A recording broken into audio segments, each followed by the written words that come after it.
I'm sure for most people who work in schools, this week has been up there as one of the most stressful weeks of all of our careers.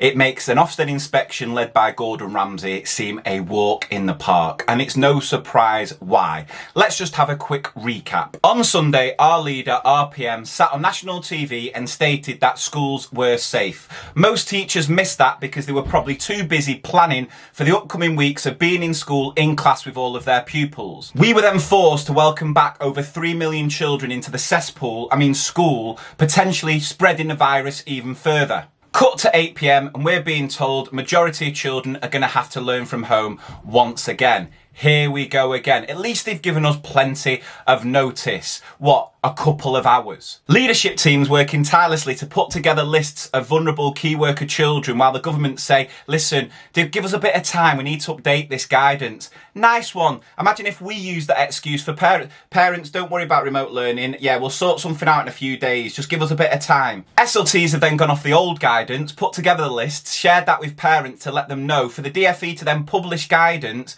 which pretty much makes it out that if you've got a job, you are a key worker. How have any of these MPs got the ability to walk when none of them have the backbone to make an actual decision? Just completely undermining head teachers who've created these lists and are in such a difficult position as to whether to stay with them, which will no doubt enrage parents, leading to even more complaints, or open the floodgates and welcome more children back in and effectively have a school with a higher attendance than what it was on Monday.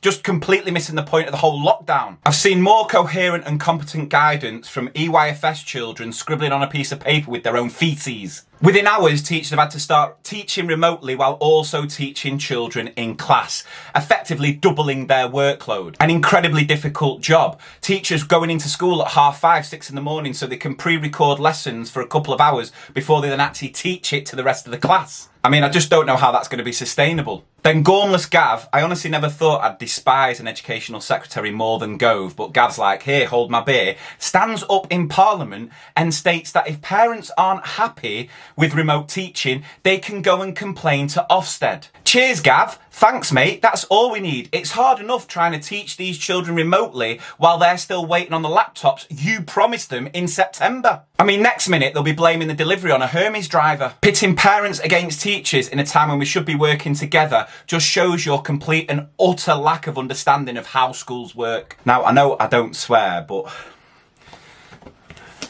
you absolute piece of you massive.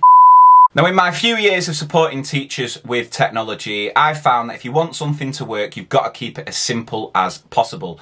Now, that's why I'm a massive advocate of Seesaw at primary, and there's loads of tutorials on my website. And I'm lucky to be at a school where SLT speak to us and ask us what we want to use, knowing we're going to be the ones who are using it. The amount of messages I've had this week from Key Stage 1 teachers who are losing their minds trying to get 6-year-olds to use Microsoft Teams. If I had a penny for every message I've had, I'd probably be able to buy Microsoft. Then the guidance from the DfE saying primaries need to provide 4 hours of lessons a day proves just one thing. They have clearly never met a primary school child ever. Gavilar seems to know as much about primary school children as Cruella de Vil does about dogs. Speaking as a parent, trying to get my children to do 4 hours of learning at a screen isn't feasible, and I know there'll be plenty of comments from parents, well actually my Olivia manages 8 hours a day. Good for you, mate, but listen, just like me and you are clearly very different, all children are different as well. And I worry now that the word Ofsted has been mentioned, because I know what that word does to our profession. It scares us. It makes us lose all sense of reality and perspective,